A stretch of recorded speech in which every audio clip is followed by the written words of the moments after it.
The slap didn't come from nowhere. It came from Isabella Moretti, that manicured hand with stiletto-shaped nails painted the exact crimson of the Met Gala red carpet, cutting through the air with the precision of someone who had practiced this exact motion in front of a mirror for weeks. The impact echoed to the VIP tent where fashion's elite shelter between photo ops, louder than the cameras exploding outside, louder than the hum of the global livestream connecting 500 million viewers to fashion's holiest night. Aurora Rory Chen's head snapped sideways with enough force to tear an involuntary grunt from her lips, her glasses flying from her face and landing on imported Italian carpet with the muffled sound of cheap plastic against expensive silk. But it wasn't the physical pain that burned. It was the accusation. "You stole my design." Isabella's voice rose 3 octaves, perfectly calibrated to reach every journalist, every influencer, every photographer whose lenses were swiveling toward the scene. This pathetic stylist assistant, this nobody copied my Met Gala gown. Look at her. Look at that cheap copy. I created this. I am the visionary, and she is nothing but a talent thief. The crowd, 200 famous faces, 200 pairs of evaluating eyes turned as one. Rory felt the weight of their gazes like physical hands pushing her down, down, to the floor, to the place where she belonged according to the natural hierarchy of this cruel world. Her gray-blue eyes, those unusual eyes she had behind colorless lenses, were never possible found Isabella's. There were no tears yet. There was something more dangerous forming there, something that made Isabella's arrogant smile waver for one fraction of a second before steadying again. Damien Blackwood stood beside Isabella, her fiancé, CEO of Blackwood Fashion Group, the man for whom Rory had sewn secrets into every stitch for 3 years. He looked confused, uncomfortable, his hand hovering near Isabella's arm as if wanting to calm her without appearing weak before the cameras. Victoria Blackwood, Damien's mother, stood behind them, lips curved into a frozen smile of satisfaction that never reached her ice-blue eyes. She knew, of course she knew. Victoria had always known exactly what Isabella was: talentless, empty, a pretty vessel for wearing other people's genius, and had supported the lie because it suited the Blackwood narrative. "My lawyers will bury you," Isabella continued, her voice dropping to a hiss that somehow carried further than her scream. "You'll never work in this industry again. You'll make sure of it. You're nothing. You're a parasite. You're..." Rory's hand rose slowly to her stinging cheek. Her fingers came away without blood, but when she lowered her hand, something in her expression had shifted. The timid assistant who fetched coffee and pinned hems and kept her head down for 3 years was still visible in the set of her shoulders, in the way she held herself small. But her eyes, those extraordinary gray-blue eyes that photographers had accidentally captured over the years and wondered about before dismissing her as just another background work of those eyes, had gone flat. Cold, calculating. The way a predator's eyes go flat before it strikes. "You shouldn't have done that," Rory said quietly. Her voice carried perfectly in the sudden silence, perhaps because everyone was leaning forward, breathless, waiting for the mouse's response to the lioness. "You really, really shouldn't have done that." And then the doors of the far end of the VIP tent burst open, and salvation, or perhaps vengeance, depending on how you looked at it, walked into a room wearing 40 billion worth of quiet confidence. 3 years. That was how long Aurora Rory Chen had been invisible to the world she ruled. Not literally invisible. Of course, though, there were days when she wished she were, days when the humiliation of pinning hems on dresses she had designed while watching Isabella take credit for them felt like a slower, more painful kind of erasure. Figuratively invisible. Erased. The name Noir Couture whispered reverently by Vogue editors, worshipped by celebrities who paid 6 figures for a single gown, feared by competitors who couldn't replicate its innovative structural techniques, belonged to a mysterious anonymous designer known only by the brand. No public face, no interviews, no red carpets. Just garments that appeared like miracles on the bodies of the world's most powerful women, each one signed internally with a tiny embroidered pair of scissors, the mark of the creator, who remained stubbornly, deliberately unknown. That creator was Rory, the girl fetching lattes for Damien Blackwood, the girl hemming Isabella's skirts, while Isabella bragged about her inspiration, the girl sleeping in a 400-square-foot Brooklyn apartment, while the gowns she created hung in climate-controlled closets worth more than entire city blocks. She hadn't planned it this way. 3 years ago, when she had been fresh out of Parsons with a portfolio full of revolutionary ideas and zero industry connections, she had met Damien at a Fashion Week after-party. He had been charming, then genuinely charming. Not the hollow corporate shell he had become, and he had looked at her sketches with something approaching awe. They had talked until 4 a.m. about fabric innovation, about sustainable luxury, about building a fashion empire that didn't exploit workers or destroy the planet. He had kissed her in front of a graffiti-covered wall in the Lower East Side, tasting of cheap champagne and possibility.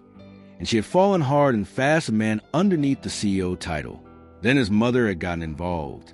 Victoria Blackwood, the ice queen who ruled New York society with a pearl necklace and a sneer, had taken one look at Rory, the Chinese-American girl from Queens whose parents ran a dry-cleaning business, who spoke with a working-class accent she tried to hide, who designed clothes that challenged every conventional notion of what luxury should be, and pronounced her entirely unsuitable.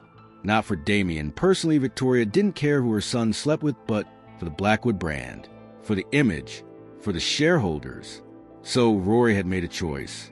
A crazy, reckless, love-drunk choice that seemed brilliant at 24 and suicidal at 27. She would stay with Damien. She would support his vision for Blackwood Fashion Group, but she would do it anonymously. She would create the collections that saved his company from bankruptcy, the structural masterpieces that won awards, the innovative textiles that got written up in academic journals, the celebrity placements that made Blackwood a household name again, and she would let him take the credit. Let Isabella wear them in preen. Let Victoria pretend her son was a genius.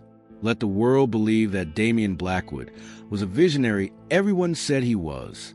In exchange, Damien would marry her someday, when the time was right, when his mother's influence waned, when they had built something solid enough to survive the truth. The time was never right. His mother's influence never waned. And somewhere around year 2, Rory realized she wasn't waiting for marriage anymore. She was waiting for courage, hers or his. It didn't matter which, and neither of them seemed to have any in supply.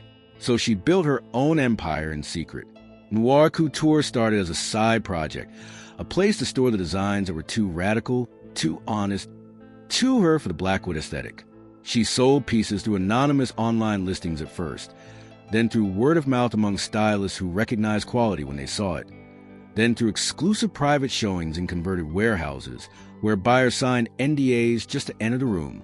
The money poured in, not that Rory spent it. She reinvested everything, bought the building that housed her secret atelier, acquired textile mills in Italy and India, patented construction techniques that engineers were still trying to reverse engineer, built a war chest large enough to purchase Blackwood Fashion Group 3 times over with cash. She could have ended it at any moment, could have walked into a boardroom, revealed her identity, watched Damien's face crumble as he realized every award-winning design had ever taken credit for had come from her hands. But she loved him, or the memory of him, the boy who had kissed her against graffiti and dreamed of changing the industry. Not the man who stood beside Isabella and let her be humiliated without speaking up, until tonight, until Isabella's hand left its mark on her cheek, until the words talent thief echoed through the tent, and something inside Rory, something that had been patient for 3 years, something that had forgiven slights and swallowed insults and smiled through being called to help, finally decided that patience was just another word for cowardice. The woman walking through the VIP tent doors wasn't the assistant in the black wool blend pencil skirt. Oh! The face was the same, the heart-shaped cheekbones, the unusual gray-blue eyes, the dark hair that absorbed light, but everything else had transformed. Rory wore a gown of her own creation, a structural masterpiece of architectural pleats and origami folds that transformed shape when she moved, black silk that looked liquid solid, silver thread embroidery spelling noir across the back in letters only someone standing directly behind her could read. Her hair fell in glossy Hollywood waves with metallic silver streaks catching the tent lights. Platform heels with architectural heels shaped like sewing needles elevated her to Amazonian height. And in her hands clutched her chest like a shield, like a weapon. Like the sum total of 3 years of silent suffering given physical form, she held a diamond-encrusted leather sketchbook that cost more than most houses. Behind her came Marcus Chen, her adopted brother figure, head of security for Chen Fashion Enterprises.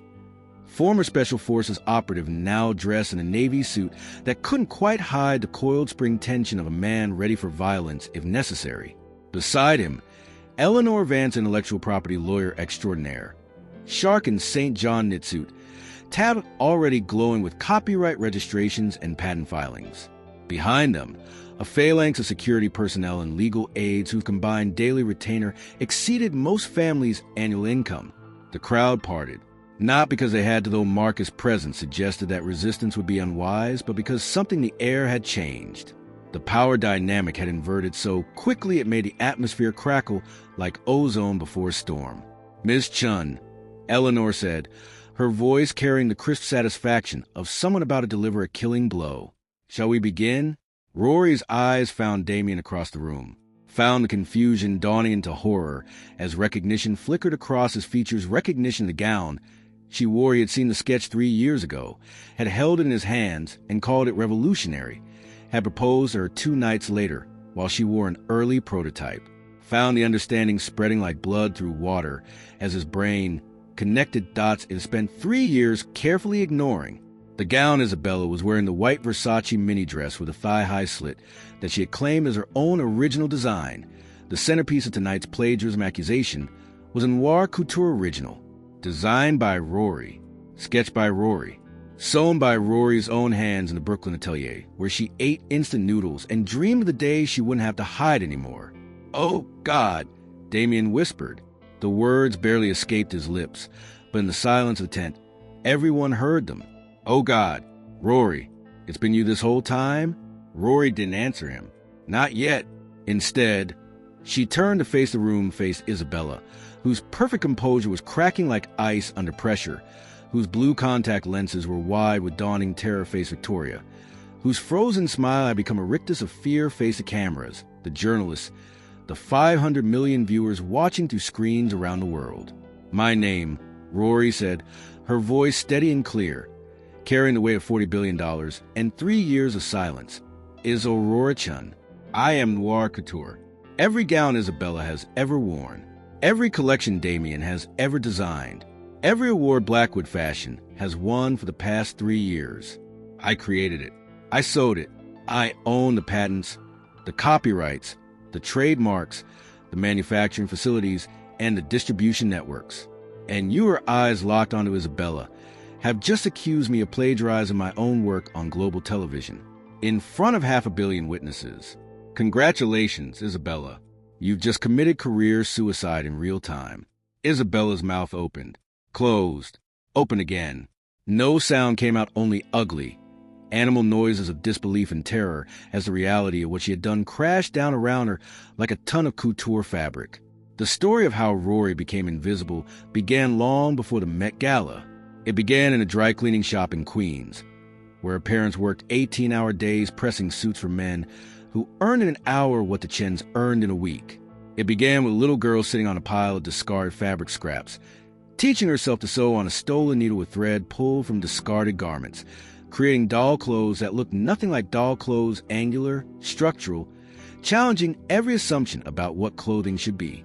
It began with parents who worked themselves to death literally, both gone before Rory turned 20, stress and poverty and lack of health care taking them within 6 months of each other, leaving her alone at 19 with a portfolio full of impossible dreams and zero safety net. Parsons School of Design accepted her on a full scholarship. She graduated top of her class.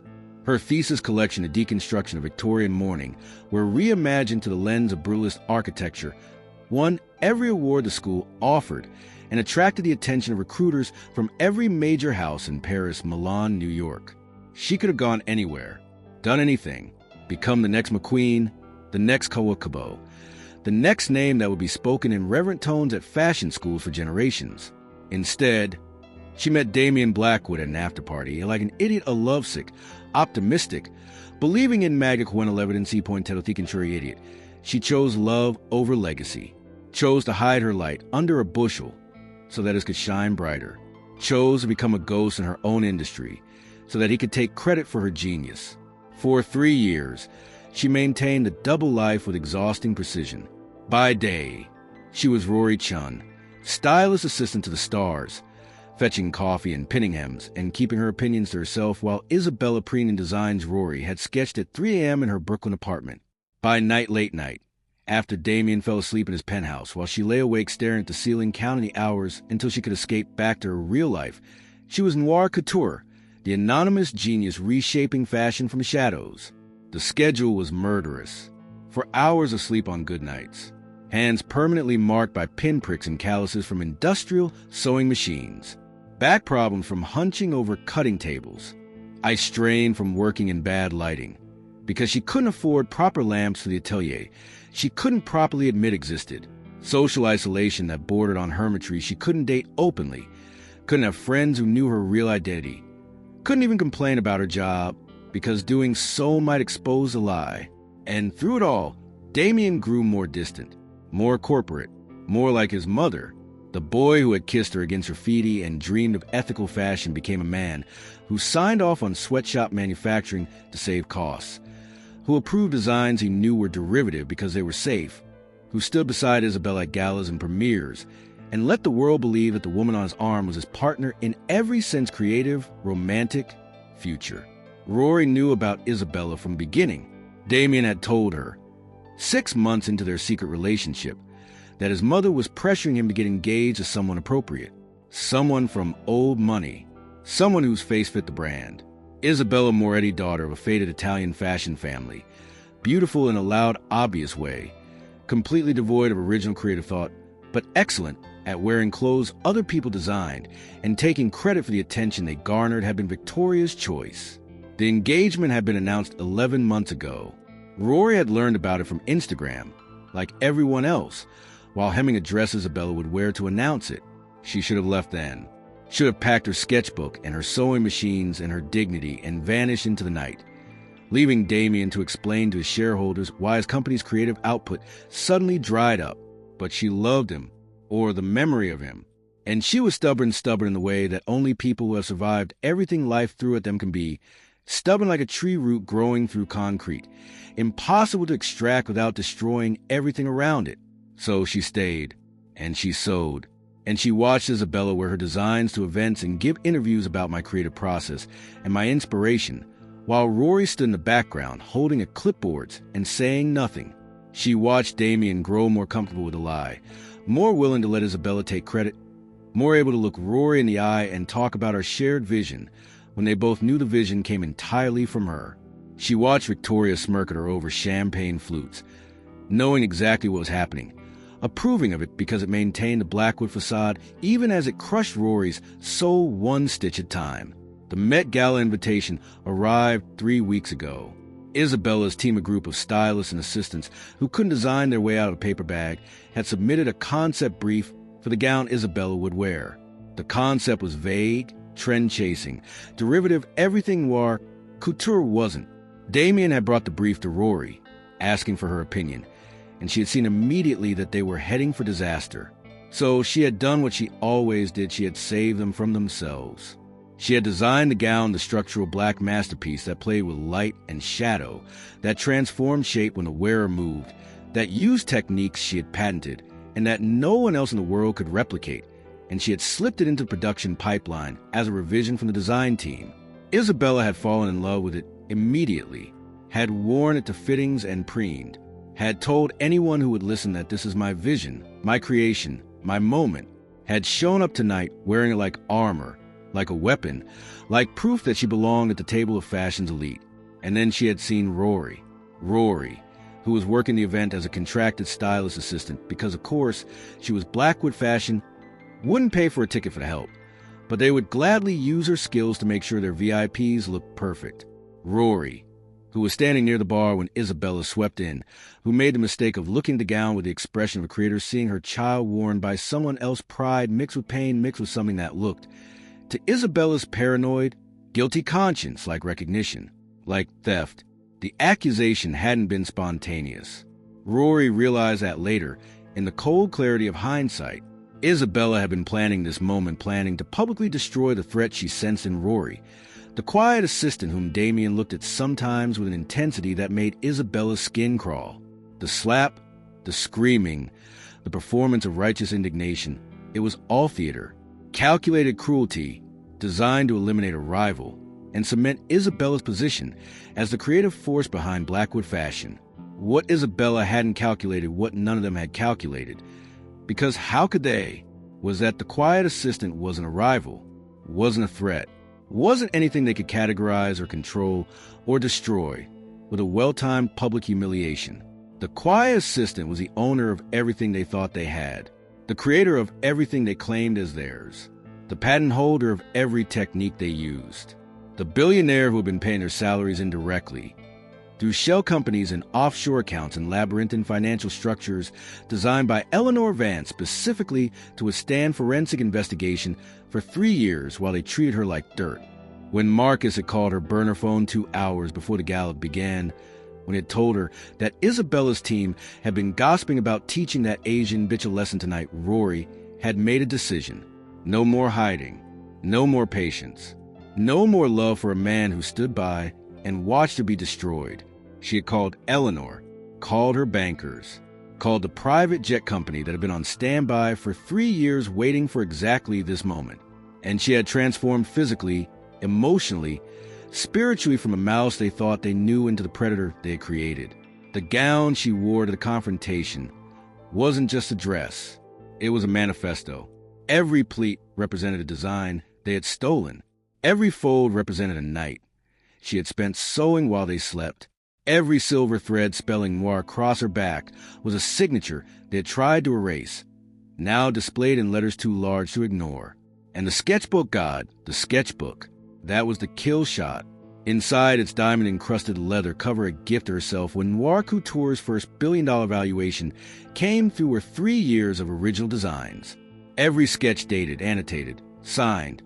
Every gown Isabella had ever worn, documented from first pencil stroke to final fabric selection. Every collection Damien had accepted awards for traced back to its origin in Rory's sleep-deprived, caffeine-fueled, heartbroken genius. It was evidence that would hold up in any court in the world, proof of authorship that couldn't be denied, explained away, or spun by the best PR teams money could buy. And Rory was about to show it to everyone. Eleanor Vance stepped forward, tablet extended like a weapon, and the real destruction began. Copyright registration number CC20237845-2, Eleanor announced, her voice crisp with the pleasure of a professional about to demonstrate absolute competence. Original design filing for the garment currently worn by Ms. Moretti. Filed October 15th, 2023, 18 months before Ms. Moretti's alleged creation process began. Registered to Aurora, Chen, trading as Noir Couture. Patent pending on the structural pleating technique. Filed January 2024. Trademark registration for the distinctive silver scissor motif. Approved March 2024. The tablet screen rotated to face the room. On it, clear as crystal, with the official documents dates, signatures, government seals, timestamps that placed Rory's creation of the Met Gala gown years before Isabella had even conceived of stealing it. But Eleanor wasn't finished. She never was. When it came protecting intellectual property. Copyright registration CC20237845-3 through CC20237848-9. She continued, scrolling through a list that made several fashion editors in the crowd visibly pale. 37 additional designs, all registered to Aurora Chen, all predating Blackwood Fashion Group's claimed creation dates by margins ranging from 6 months to 3 years. All currently being worn or having been worn publicly by Ms. Moretti, Mr. Blackwood, or members of the Blackwood family. A murmur rippled through the crowd. Not shocked, not yet, but the beginning of understanding. The beginning of the realization that everything they thought they knew about Blackwood Fashion's recent success was built on a foundation of lies. Rory opened the sketchbook. The sound it made leather creaking. Pages rustling seemed impossibly loud in the silent tent. She turned to a page near the middle, holding it up so the cameras could capture it, so the livestream could broadcast it, so there could be no possible denial of what they were seeing. There was the Met Gala gown, sketched in graphite and charcoal, dated November 2nd, 2023. Annotated in Rory's cramped handwriting with notes about fabric weight silk gazer, 12 mom, needs body but flow, structural engineering internal boning, an origami pattern allows transformation, and a small notation in the corner that made Damien make a sound like a wounded animal for D. If he ever deserves to see me at my best. That's my handwriting, Damien whispered. His voice broke on the words. Rory, that's the night you showed me the sketch in the atelier. I told you it was the most beautiful thing I'd ever seen. I told you I want to build my whole brand around your vision. And you let me think. You thought whatever you needed to think. Rory cut him off, her voice still quiet, but carrying an edge that could cut diamond. I let you believe whatever allowed you to sleep at night, while I sewed your success together with my own hands. I let Isabella wear my designs and take my credit. I let your mother sneer at me while she stole from my mother's estate, yes. Victoria, I know about the rosewood pearls too. Well, get to that rested around her throat. I let all of it happen because I loved you, because I believed that someday you'd be strong enough to choose me openly, to stand up and say this woman is the genius behind everything I have. But you never did. You never once defended me. Not when Isabella called me trash. Not when your mother made me eat in the kitchen with the staff while you dined with guests. Not tonight, when the woman you're supposedly going to marry slapped me across the face in front of the entire world, and you stood there like a statue and said nothing.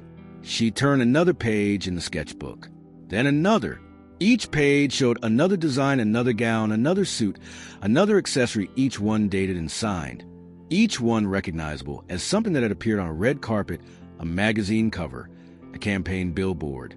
Credited to Blackwood Fashion or Isabella Moretti or the design team. This gown, Rory said, pointing to a sketch of a white wedding-style dress with dramatic sleeves, is what Isabella wore to announce your engagement. I designed it in 3 hours after you told me about the engagement announcement. I cried the entire time I sewed it. Those tears are literally stitched into the lining. I hope you're proud of that. This suit, she continued, turning to a charcoal sketch of a tailored menswear piece, is what you wore to accept the CFD Award for Emerging Talent. The award you gave a speech about creative vision and artistic integrity while accepting. The speech you didn't thank me in. The award that sits in your office in a case that costs more than my parents' house. And this she turned to a page near the end, showing a complex structural design that looked almost impossible to construct, is a spring 2026 collection that Blackwood Fashion is launching next month. The collection your PR team has been calling Damien's Magnum Opus. The collection I finished designing last week. The collection that I now own, along with every other asset your company possesses. Effective as she checked the smartwatch on her wrist. A custom piece she had designed herself with a face that showed stock prices instead of time 47 minutes ago, when my acquisition of Blackwood Fashion Group closed. The silence that followed was absolute. The kind of silence that falls in rooms where reality is just fundamentally shifted, where everyone present understands that nothing will ever be quite the same again. Victoria Blackwood was the first to break it. Not with words, she seemed beyond words. Her mouth working soundlessly, her hand clutching her throat where the rosewood pearls sat heavy with stolen history. She simply crumpled, literally crumpled, like a puppet whose strings had been cut, sliding down the wall she'd been leaning against until she sat on the imported carpet in a heap of Chanel and pearls, and decades of accumulated arrogance suddenly rendered worthless. James Blackwood, Damien's father, the dissolute heir who had gambled away family fortunes and embezzled company funds to cover his debts, made a break for the door. He didn't make it far. Two of Marcus' security detail intercepted him with the efficient gentleness of professionals removing trash, guiding him back into the center of the room where the cameras could capture his humiliation alongside everyone else's. Isabella was the most fascinating to watch. Her evolution from arrogant accuser to terrified victim happened in real time, visible to every camera, broadcast to every screen. First came denial, shaking her head, mouthing no, this isn't real, her hands rising as if to ward off the truth being presented to her. Then came bargaining her eyes, finding Damien. Pleading, her lips forming the word baby over and over like a prayer. Then came anger, her face twisting, her hand raising as if to slap Rory again. Thinking better of it when Marcus took a single step forward. Finally, came acceptance, the horrible, collapsing acceptance of someone whose entire identity has just been revealed as a fiction, who is standing naked metaphorically, though the effect was similar in front of the world she had tried to conquer through deception. You. Isabella's voice came out as a croak. You can't prove any of this. Those sketches could be faked. The registrations could be. They're not. Eleanor interrupted. Her tone bore with the predictability of the defense. Every registration is time-stamped and notarized. Every sketch has been authenticated by 3 independent forensic document experts whose testimony is already scheduled for the copyright infringement trial that will begin assuming you don't settle in approximately 60 days. Every design includes technical specifications that only the original creator could know, internal construction methods, proprietary stitching patterns, material combinations that aren't visible externally but are consistent across every physical garment and every sketch. We have thousands of emails between Rory's anonymous Noir Couture address and Blackwood Fashion's procurement department, ordering materials for designs that were then credited to your team. We have bank records showing payments from Blackwood Fashion shell companies that trace directly back to Rory's account's payments you authorized, Damien, with your signature, for design consulting services that you never bothered to investigate because the results were too good to question. She paused, letting the weight of the evidence settle. We have everything, Eleanor concluded softly, and you have nothing. No legal leg to stand on, no moral high ground to claim, no career left to salvage. The question isn't whether you'll lose, you've already lost. The moment Isabella opened her mouth and accused the actual creator of plagiarism on global television. The question is how much you want to lose in the process. Because I promise you, if this goes to court, we will not settle. We will take everything. Your assets, your reputation, your freedom. If the criminal charges for fraud and intellectual property theft stick, which they will, Rory stepped forward. The movement was small, just one step, bringing her closer to where Isabella stood trembling, but it felt seismic. The crowd parted instinctively, giving her space, giving her reverence, giving her the wide berth owed to someone who had just demonstrated that power worn quietly is infinitely more terrifying than power worn loudly. I'm going to make this simple, Rory said, her voice dropping to the intimate register of someone sharing a secret, except the secret was a sentence. You have 2 options. Option 1, you leave. Tonight, with whatever you can carry in one bag. No Blackwood money, no Blackwood connections, no Blackwood protection. You disappear. You change your name if you want. You start over somewhere where nobody knows you were a fraud. And I let you go. I don't sue you into oblivion. I don't press charges. I let you vanish with the shreds of your dignity intact, such as they are. She paused, letting the generosity of the offer sink in. Option 2, she continued, her voice hardening. You stay. You fight. You try to spin this, to deny it, to find some lawyer desperate enough to take your case. And I destroy you. Publicly. Completely. Irreversibly. I take the trademark on your name, yes. I can do that. Look it up. I sue you for every cent you'll ever earn. I make sure that every Google search of Isabella Moretti returns plagiarist and fraud and exposed for the rest of your natural life and probably beyond. I make you an example. A cautionary tale that every design student, every aspiring model, every hungry young thing in this industry will study for generations. This is what happens when you steal from creators. This is what happens when you mistake silence for weakness. This is what happens when you slap the wrong person. She tilted her head, studying Isabella's face the way a scientist studies a particularly interesting specimen. You have 60 seconds to choose. Starting now. The 60 seconds that follow were the longest of Isabella Moretti's shallow, fraudulent life. She stood in the center of the VIP tent, the same tent where, less than an hour ago, she had been the queen of the Met Gala, the center of attention, the woman everyone wanted to photograph and interview and be seen near. Now she was an island in a sea of turned backs and averted eyes. The photographers were still shooting, but their lenses weren't aimed at her beauty anymore. They were capturing her humiliation, her terror, the slow-motion collapse of socialite who had built her castle on sand and was watching the tide come in. 50 seconds. Isabella's eyes darted around the room, searching for allies, for exits, for any escape route that didn't involve walking past Rory Chen and feeling the weight of those gray-blue eyes boring into her skull. There were none. The exits were blocked by Marcus' security team. Her phone, she reached for it instinctively, then remembered that Eleanor had mentioned something about accounts being frozen, about digital footprints being traced, about every communication being monitored. Even if she could call someone, who would come? Her parents had disowned her years ago when her spending exceeded their ability to cover it. Her friends were really just acquaintances, social climbers who attached themselves to whoever was ascending and detached from whoever was falling. Damien, she looked at him now, really looked, and saw that he wasn't looking at her at all. He was looking at Rory, with something that looked like grief and shame, and a terrible dawning understanding of everything he had lost by choosing to lie over the truth. 40 seconds. Victoria Blackwood had stopped crumpling on the floor and started making noises, not words yet, just animal sounds of distress, the kind that come from someone whose entire identity is being erased in real time. James was weeping silently, big fat tears rolling down his jowly face, his mouth moving in confessions that no one was recording, but everyone could read, "I'm sorry. I had no choice. The gambling debts were too big." Pathetic, absolutely pathetic.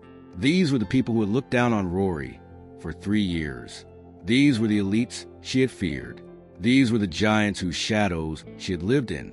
And here they were, crumbling like wet paper, while she stood untouched in a gown of her own making. 30 seconds. Isabella's hand rose to her throat to the massive diamond choker she had worn tonight like a trophy, like proof that she had arrived, that she belonged. Only now she noticed, or maybe she had always known, and refused to acknowledge that the diamonds weren't quite right, that the sparkle was slightly off, that the setting was gold-plated rather than solid, that the Cartier logo on the clasp was misspelled just slightly, in a way that only someone who examined it closely would notice. Cubic zirconia. The choker was fake, like everything else about her, like her talent, like her claims, like her entire existence as a force in the fashion world. 20 seconds. Rory waited, patient as stone. Her expression hadn't changed since she delivered the ultimatum, that same cool, assessing look, those same flat gray-blue eyes that gave nothing away. She was enjoying this. That was the terrifying part. A sadist would be gloating, would be savoring the moment, would be feeding off Isabella's fear like it was fine wine. Rory looked like she was waiting for a meeting to end, so she could go home and have dinner. The indifference was worse than cruelty. It meant that Isabella's destruction mattered so little to her that she wasn't even expending emotional energy on it. 10 seconds. Isabella's legs gave out. Not dramatically, there was no fainting goat collapse, no swooning onto a fainting couch. Just a simple physical failure of muscles that had been trembling for too long, knees buckling, body sinking toward the carpet until she caught herself on the edge of a table and stood there half kneeling, half standing, looking like exactly what she was, a woman who had run out of options, out of lies, out of false confidence that had propped her up for so long. "I choose option 1, Isabella whispered. The words were barely audible, but in the silence of tent, they carried like gunshots. "I'll go. I'll leave. Please. Just, please let me go." Rory nodded once. A small gesture, economical of movement, final in its finality. "Marcus will escort you to pack your things. You have 30 minutes. After that, if you're still on this property, option 2 goes into effect automatically. Do you understand?" Isabella nodded frantically. Tears, real ones, ugly ones, the kind that ruined makeup and dignity equally, were streaming down her face now, mixing with the mascara that had been perfectly applied hours ago by a team of 3 professionals. She looked like a ruined painting, a Warhol that someone had thrown paint on, a masterpiece of artifice revealed as forgery. Marcus stepped forward, took Isabella by the arm, not roughly, but firmly, the way one handles something unpleasant that needs to be removed, and guided her toward the exit. The crowd parted for them, faces turning away, phones lowering in a strange display of pity that Isabella probably deserved but had never earned. That left Damien Blackwood, CEO of the company that no longer belonged to him, fiancé to the woman who had just been escorted out in disgrace, son of the mother who was still sitting on the floor making pitiful sounds, architect of his own destruction, who had built his empire on stolen genius and was now watching it crumble into dust around his feet. He hadn't moved since Rory revealed the truth, hadn't spoken since his initial "oh God," hadn't tried to defend himself or excuse himself or explain away his cowardice. He just stood there, in his perfect tuxedo with its perfect bow tie and its perfect boutonniere that cost more than most cars, looking like a man who had just realized that everything he thought he owned actually belonged to someone else, including, especially, the respect he had commanded, the admiration he had received, the love he had taken for granted. Rory walked toward him, slowly, deliberately, each step echoing on the carpet like a countdown. When she stopped in front of him, close enough to smell the cologne she had bought him for Christmas 2 years ago, Creed Aventus, for $100 a bottle, purchased with money she had earned sewing gowns for other women, to where she could see the tremor in his hands, the sheen of sweat on his upper lip, the rapid pulse visible in the hollow of his throat. "Damien," she said, just his name, nothing else. "I'm sorry," he blurted. The words tumbled out like rocks falling, clumsy and desperate and too late. "Rory, I'm so sorry. I was scared. My mother, she controlled everything. The company was failing before you came along. I didn't know how to tell people that my fiancée was wearing designs made by my I didn't know how. I was a coward. I am a coward. I should have protected you. I should have stood up for you. I should have told the truth from the beginning. I loved you. I still love you. Please, please forgive me. I'll do anything, sign anything, give you anything. Just don't leave me like this. Don't let this be how it ends." His voice cracked on the last words. Tears, real tears, different from Isabella's theatrical sobbing, thick with genuine grief and regret, filled his eyes and spilled over, tracking down cheeks that had been photographed from magazines and admired by millions and had never once shown this kind of vulnerability. Rory studied him, studied the man she had loved at 24, the man she had sacrificed for, the man she had hidden in the shadows of her own success for 3 years. Studied the father-son in the slope of his shoulders, the mother-son in the way his eyes darted sideways toward Victoria, as if checking whether it was safe to show weakness. Studied the stranger he had become, the corporate creature who had forgotten that creativity matters more than profit, that honesty matters more than image, that love matters more than legacy. Do you know what the worst part was? Rory asked quietly. Her voice wasn't angry, wasn't even sad anymore, just tired. The exhaustion of someone who had carried too much weight for too long and was finally setting it down. It wasn't the slaps. It wasn't the insults. It wasn't even watching Isabella wear my designs and take credit for them. I could have handled all of that if you had just once acknowledged me, just once said this is Rory's design, or let me introduce you to my partner, or actually, the creative vision comes from someone you haven't met. Just once. That's all I needed. One moment of courage. One moment of choosing me over convenience.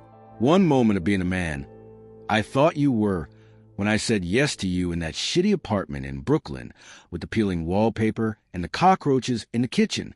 She reached up, her hand to hand with the crescent moon scar from childhood sewing accidents, the hand with the calluses from industrial machines, the hand that had created billions of dollars worth of beauty touched his cheek. Just once, lightly, like a benediction, or a farewell. But you never did, she continued. Not once. In 3 years. You let me be invisible. You let me be nothing. And the worst part, the truly unforgivable part, is that I let you decide my value. I let you determine when I was worth acknowledging and when I should hide. I diminished myself to accommodate your cowardice, and that I can never forgive myself for. So no, Damien, I don't forgive you. Not because what you did was unforgivable, though God knows it was close, but because forgiving you would mean pretending that I wasn't complicit in my own erasure. And am done pretending. Am done hiding. Am done being less than I am so that you can feel like more than you are. She dropped her hand, stepped back, the distance between them 12 inches. Maybe 15 might as well have been a canyon. The company is mine now. Every design, every patent, every asset, every dollar. You can keep the penthouse, consider it severance. Generous considering you be facing fraud charges. If I press them, you can keep the car, the watch, the clothes, material things. That's all you seem to understand anyway. But the name Blackwood Fashion? Gone. As of tomorrow morning, it becomes Chen Fashion Group. Noir Couture will remain a separate entity, my real legacy. The work I'm proudest of, but everything you build on my back now belongs to me. Legally, financially, completely. She turned to leave, took 3 steps toward the exit where Marcus was returning. Isabella presumably dispatched, the immediate crisis managed. Then she stopped, looked back over her shoulder at Damien, who hadn't moved, who looked like a statue made of broken glass, beautiful and shattered and ready to sweep away. "One more thing," she said. "The ring. Take it off." Damien looked down at his hand. At the signet ring, the Blackwood crest, family heirloom, passed from father to son for 4 generations, worth perhaps $50,000 in precious metals and stones, worth infinitely more in symbolism and tradition. "It's not our wedding ring," he said, confused. "We never—" "No," Rory agreed. "We never did. Because you never had the guts to make it official. But that ring represents everything you chose over me, your family name, your legacy, your birthright, your identity as a Blackwood. Take it off. You're not that person anymore. You're just Damien. Whoever that turns out to be without my talent propping you up, without your mother's money protecting you, without the lie of your genius holding you upright. Find out who that is. And when you do, if there's anything left worth knowing, maybe then we can talk. Maybe." She didn't wait for him to comply, didn't watch him struggle with the ring, tight from years of wear, stuck on a finger swollen with stress and shame. Didn't look back again as she walked to the party crowd, through the VIP tent doors, out onto the red carpet where cameras exploded with flashes and reporters screamed questions, and the global live stream captured the moment that would define fashion news cycles for months to come. The secret couturier revealed. Anonymous billionaire designer exposes plagiarism scandal at Met Gala. Blackwood fashion empire collapses overnight. The assistant who owned everything. Behind her, in the ruins of the world she had destroyed and rebuilt simultaneously, Damien Blackwood finally twisted the signet ring off his finger, let it drop onto the carpet with a small final sound, and sank to his knees in the wreckage of everything he had pretended to be, beginning perhaps the long, painful process of becoming nothing at all, which was, Rory reflected as she stepped into the waiting car that would take her back to her atelier, her real home, her kingdom, which was exactly where he should have started 3 years ago, if he had ever really wanted to deserve her. 6 months later, the atelier in Brooklyn doesn't look so different from the outside. Same converted warehouse, same exposed brick walls, same fire escape that Rory used to climb when she was too tired to take the stairs after all-night sewing sessions. But inside, everything is transformed. The space is larger now, 3 units knocked into one, with floor-to-ceiling windows overlooking Manhattan skyline that she owns outright. The sewing machines are new industrial Berninas and Jukis that cost more than most cars, arranged in a circle around a central cutting table the size of a small boat. Fabric rolls line the walls organized by color and texture silks from Como, wools from Scotland, experimental synthetics from labs in Tokyo and Seoul that exist nowhere else in the world. Dress forms stand at attention like soldiers, draped in half-finished creations that represent the future of fashion, structural, sustainable, revolutionary, undeniably hers. Rory stands at her drafting table, the same table she has used since she was 19, refinished but not replaced, covered now in sketches for the fall collection that will debut at Paris Fashion Week in 3 months. Her hair is pulled back in a loose braid, not the severe bun of her assistant days. She wears comfortable clothes, black leggings, an oversized cashmere sweater the color of storm clouds, bare feet despite the autumn chill creeping through the windows. No makeup, no pretense, no hiding. The door buzzes. Marcus voiced through the intercom package for you. And a visitor. Should I send them up? Both? Rory calls back, not looking up from her sketch. Thanks, Marcus. Footsteps on stairs. The door opens. Eleanor Vance enters first, carrying a stack of documents and wearing the satisfied grin of a shark who has just finished feeding. Behind her, hesitating in the doorway like he's not sure he's allowed to enter, stands Damien Blackwood. He looks different. Thinner, he's lost weight, the softness of privilege melting away to reveal sharper cheekbones, a stronger jaw. His hair is longer than he used to wear it, touching his collar, less style, more human. He's dressed casually, jeans, a sweater, boots that have actually been walked in, no signet ring on his finger. The tan line where it used to sit is still visible, a pale band of skin marking where his old identity ended. He looks.